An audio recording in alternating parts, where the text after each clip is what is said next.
품자. 시와로 베어 세계를 품자.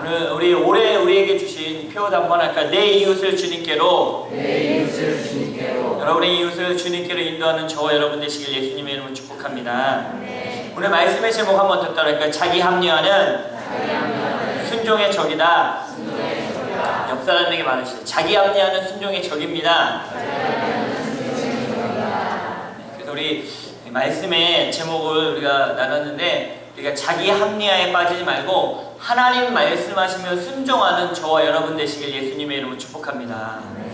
멕시코 선교를 준비하면서 기도를 하면서 기대가 있었습니다. 그런데 이제 코로나가 발병을 하고 특별히 한국에 더 많은 어려움에 빠졌고, 한국 사람들을 입국 금지하는 나라가 제가 이 말씀을 준비할 때 70개국이었는데 오늘 아침 보니까 82개국인가로 늘었더라고요.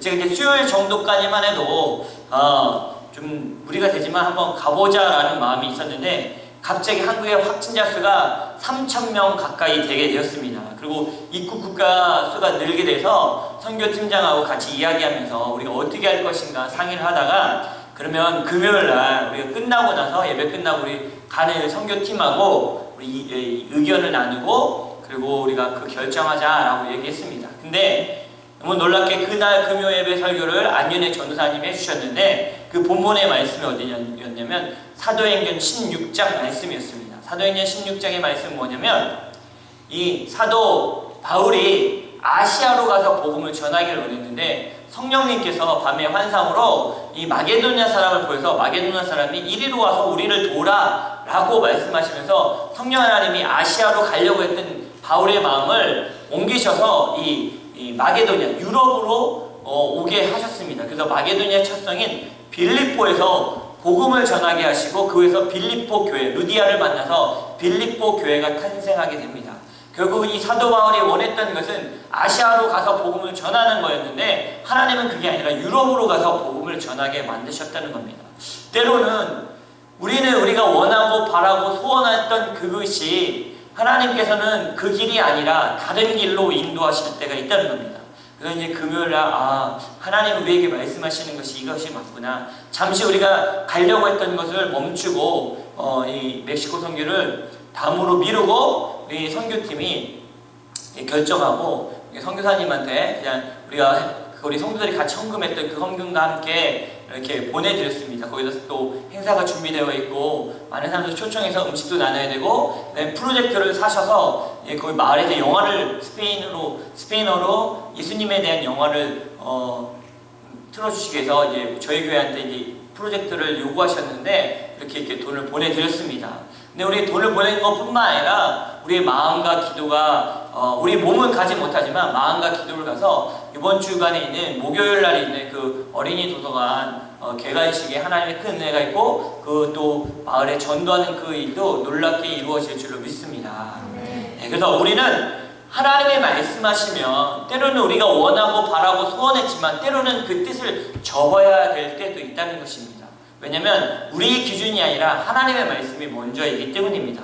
기독교에서 요나서는 하나님의 말씀이 임하고 그것의 순종함과 불순종에 대한 이야기가 계속 나와주는데, 순종과 불순종의 차이가 그 결과의 차이가 엄청남을 알려주고 있습니다. 여러분들 알까요? 순종과 불순종의 결과는 엄청 크다. 그러므로 여러분 순종하는 삶 되길 바랍니다. 네. 첫 번째, 하나님은 순종하는 자의 길을 지키신다. 자, 우리 2장 10절 말씀 한번 읽을까요? 시작. 여호와께서 그 물고기에게 말씀하시매 요나를 육지에 토하니라. 요나가 큰 물고기 뱃속에서 회개했습니다. 하나님 잘못했습니다. 내가 하나님 말씀에 불순종한 거 이제는 내가 하나님 말씀에 순종하겠습니다. 여호와를 찬양합니다. 구원은 하나님께로부터 옵니다. 라고 했던 요나가 하나님 그 기도를 들으셨어요. 그리고 어떻게 해요? 물고기에 명령하셔서 요나를 토해내게 하셨어요. 근데 여기에 놀라운 하나님의 은혜가 있어요. 만약에 물고기가 확 토해냈는데 그게 바다였으면 요나는 물속에서 죽었겠죠. 근데 오늘 성경에 보니까 어디에다가 육지에다 토해냈다는 겁니다. 영어 성경은 더 정확하게 나오는데 dry land라고 되어 있어요. 마른 땅에다가 요나를 토해내게 하셨다는 거예요. 만약에 바다 한가운데 토해냈다면 요나는 죽을 수밖에 없었는데 하나님께서는 요나가 사명을 감당하도록 살리셨다는 것입니다. 이것이 하나님의 은혜이고 사랑이라는 것입니다. 여러분 다시 한번 따라합시다. 하나님은 순종하는 자의 길을 지키신다. 여러분 이 요나를 지키시고 요나의 생명을 지키시고 요나의 길을 지키시고 요나가 사명 감당할 수 있도록 하나님은 지키신다는, 저와 여러분도 순종할 때 하나님은 우리의 삶을 지키실 줄로 믿습니다. 두 번째는 따라합시다. 자기 합리화는 순종의 적이다. 3장 1절과 4절입니다. 같이 읽겠습니다. 시작. 여호와의 말씀이 두 번째로 요나에게 임하니라. 이르시되 일어나 저 큰 성읍 니느웨로 가서 내가 내게 명한 말을 그들에게 선포하라 하신지라. 요나가 여호와의 말씀대로 일어나서 니느웨로 가니라. 니느웨는 사흘 동안 걸을 만큼 하나님 앞에 큰 성읍이더라. 요나가 그 성읍에 들어가서 하루 동안 다니며 그쳐 이르되 40일이 지나면 니느웨가 무너지리라 하였더니, 3절을 말씀해 보니까 니느웨는 3일 동안 걸어야 되는 큰 성이라고 말해주고 있어요. 그런데 4절에 보니까 요나가 며칠 동안 말씀을 전합니까? 단지 하루만 말씀을 전합니다. 40일 후에 이 성이 무너지리라 라고 하나님의 말씀을 전합니다. 그 뒤로는 나머지 날들은 하나님의 메시지를 전달하지 않고 있는 것을 보게 됩니다. 4장 1절에도 보면, 4장 1절에 보면 이런 표현이 있습니다. 요나가 매우 싫어하고 성내며 라는 표현이 있습니다. 이 말은 뭐냐면 이 니느웨 백성들이 회개하니까 요나가 그걸 싫었다는 거예요. 여러분 니느웨 성에 자신이 전달한 하나님의 메시지를 듣고 니느웨 사람들이 회개하기 시작해요. 여러분 목회자로서, 설교자로서, 말씀을 전하는 자로서 말씀을 전했는데 그곳에서 회개가 일어나고 순종이 일어난다면 얼마나 좋고 행복하겠습니까? 그런데 요나는 그렇지 않았다는, 왠지 아세요? 요나의 마음 가운데는 이 니느웨가 회개하기 원치 않았어요. 이 아수르의 수도가 니느웨예요. 아수르 나라는 계속해서 이스라엘 백성들을 괴롭게 하고 고통스럽게 하고 힘들게 하고 포로로 잡아가던 그런 나라예요. 그러니까 저 나쁜 아수르 빨리 망했으면 좋겠어. 하나님이 아수르의 수도인 니느웨에 가서 복음을 전하래요. 싫어서 딴 데로 다시 도망갔던 카나안 아닙니까? 근데 물고기 뱃속에서 회개했어요. 그러고 나서 육지에서 토해된 그 상황에서 니느웨에서 복음을 전해야 되는데 스물스물 마음 가운데서 그런 마음이 올라온 거예요. 뭐냐면 나 저 아수르 나라 싫은데, 아수르 멸망해야 되는데, 우리나라를 힘들게 하고 고통스럽게 했는데 저 나라 멸망했으면 좋겠는데, 그런데 하나님의 말씀입니다. 자기가 경험했잖아요. 물고기 뱃속도 경험했잖아요. 그러니까 하나님의 말씀이니까 전해야 돼요. 그런데 전해야 되는데 3일 길을 가야 될 그 길을 단 하루만 가고서 멈췄다는 겁니다. 여러분 우리도 그렇지 않습니까? 우리 하나님이 우리에게 말씀하시는데 우리가 순종한다고 하지만 내 마음 가운데서 자기 합리화하는 것들이 많이 있다는 겁니다.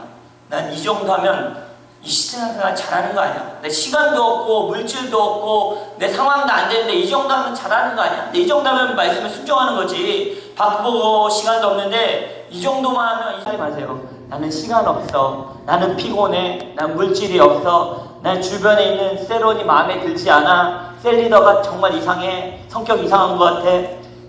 내 성품은 나는 이런 사람이라 난 못해. 이 정도 하면 엄청 잘하는 거야 하면서 자기 합리화하지 않습니까? 여러분 신앙생활은 내가 합리화하면 안 돼요. 하나님의 뜻과 하나님의 기준을 맞추어가는 거지, 내가 이러니까 이 정도만 하겠습니다, 나 이 정도면 잘하는 거고, 나 이 정도면 최선을 다하는 겁니다 라고 하면 안 돼요. 그건 불순종이라는 겁니다. 요나가 물고기 뱃속에서 암흑 가운데서 고백하고 회개하고 기도했습니다. 하나님이 살려주시니까 순종하긴 해야겠는데 말씀이 전해야긴 하지만 마음 가운데 100% 순종이 안 되어지는 거였습니다. 동의가 안 되어지는 거였죠. 여러분 따라합시다. 99%의 순종도, 크게 합시다. 99%의 순종도 불순종이다. 여러분 아십니까? 하나님 말씀은 100% 순종해야 된다는 거예요. 근데 여러분 자기 합리화하는 이 요나의 모습을 봅니다. 내가 순종하는 거 아니잖아. 하나님 말씀 전하지 않은 거 아니잖아. 내가 하루 전했잖아. 3일 길이었다는 거예요. 3일. 그 니느웨 성에게 다 복음을 전했어야 된다는 거예요. 우리가 이런 말이 있죠. 화장실 갈 때와 화장실 갔다 와서 다르다. 그런 사람 많죠. 예, 저도 그래요. 예. 필요할 때는 하나님 앞에 엄청 기도합니다. 그러다가 그거 만족해지면 하나님 앞에 감사하는 것도 잊어버릴 때가 너무 많아요. 주변에 있던 목사님 중에 한 분이 예전에 자기는 영주권 신청만이라도 해봤으면 좋겠다고. 주변에는 뭐 영주권 신청했네, 법이 어렵네, 뭐 어렵네, 뭐 점수가 어렵네 이런 얘기할 때 자기는 영주권이라도 한번 신청해봤어요. 그 신청할 자격이 안 된다고. 근데 그러다가 어떻게 하나님의 은혜로 자격이 돼서 신청을 해서 영주권을 받으셨어요. 근데 나중에 하시는 얘기 참 충격적이네. 받아보니까 별거 없네 이렇게 얘기하시더라고요. 그래서 야, 그렇구나, 그럴 수도 있구나. 그래서 저도 이제 5, 6년 전에 영주권을 받았는데 저희 교회를 통해서 뭐 종교 비자를 통해서 영주권을 받았는데 불가능한 상황까지 하나님이 받게 하셨어요. 스토리가 길지만 그러고 나서 하나님 앞에 그 받기 전에도 감사 기도했는데 이 이야기를 듣고 제가 깨달았어요. 하나님이 영주권을 주셨으니까 나는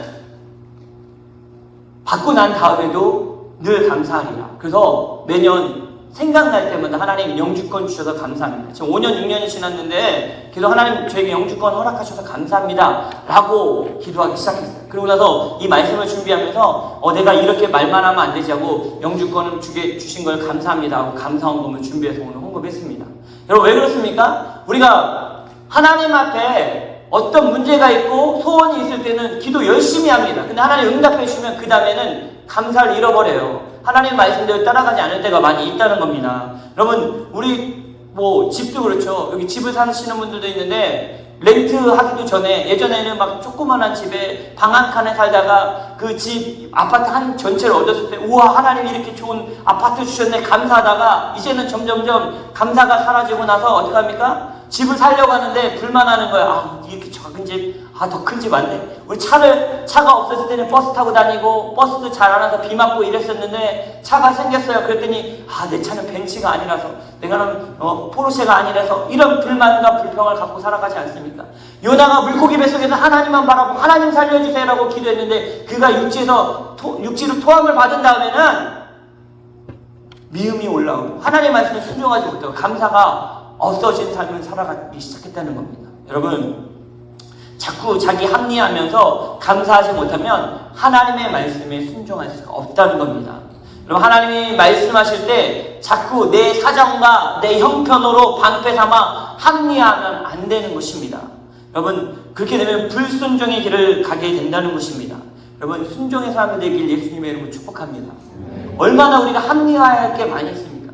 여러분 시간 많으십니까? 많지 않아요. 영어 잘하십니까? 뭐 잘하는 사람도 있겠지만 여러분 또 물질 많으십니까? 아니죠. 여기 뭐 보니까 대기업 사장님들도 없네요. 여기 보니까 없어요. 아직까지는 없어요. 앞으로 있을 수도 있지만 없어요. 그럼 많이 없어요. 또 뭐 그렇다고 해서 뭐 가진 거 뭐 누릴 거 많이 있습니까? 없지만 하나님의 말씀하시면 순종하시길 예수님의 이름으로 축복합니다.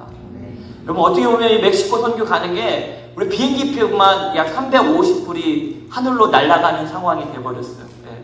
근데 아깝지 않습니까? 대부분 유학생들이 일하는 청년들 350불이면 며칠을 일해야 됩니다. 그럼에도 불구하고 지금은 가야 될 상황이 아니고 기도하고 우리가 그 땅을 향해서 축복해야 될 시간이기 때문에 하나님이 허락하지 않았기 때문에 억지로 가지 않냐고 그 말씀에 순종하는 것입니다. 저와 여러분이 합리화하지 말고 하나님의 말씀에 순종하는 사람 되시길 예수님의 이름으로 축복합니다.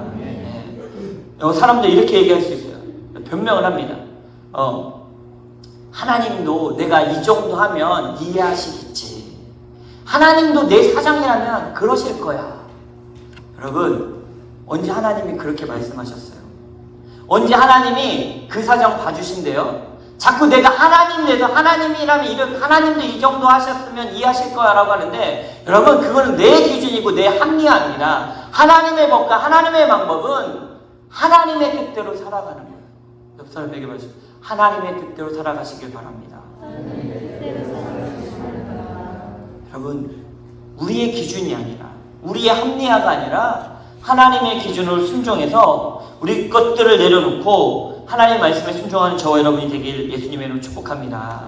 우리가 이렇게 변명하지 맙시다. 우리 교회는 작아서 뭐 내가 신앙생활한 지 얼마 안 돼서 난 이제 뭐 결혼도 해야 되고 준비해야 되니까 내가 뭐 이제 직장을 다니니까 라고 하면서 자꾸 합리화하면서 하나님 말씀에 순종하지 않는다면 여러분 그 결과가 다르다는 겁니다.